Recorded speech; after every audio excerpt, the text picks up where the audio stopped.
Купиштата оризова слама во Кочанскиот регион, кои на есен и на пролет недомакински се палат и горат, предизвикувајќи низа последици, се идеална суровина за производство на биогориво. Доколку се искористат, ќе ќарат и земјоделците, и општината и државата. Упорните и профитно настроени германци во градот Лајпциг развиле фирма за производство на биометан од земјоделски отпад и постигнуваат одлични резултати.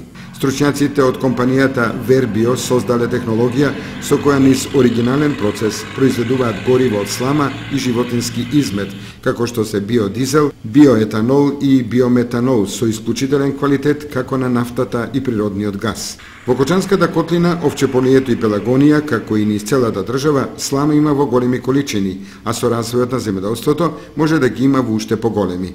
Со развојот на сточарството, фармерството и живинарството исто така се добиваат неопходните количини животински измет. Со нивно планско искористување, Македонија може да се вклучи во процесите на производство на енергенси како замена за нафтата и природниот газ и да оствари низа економски бенефити. Дотолку повеќе што паралелно со овие може да се искористат и други секундарни суровини, како лисјата од шумите, стеблата од пченката и зелената маса од другите култури.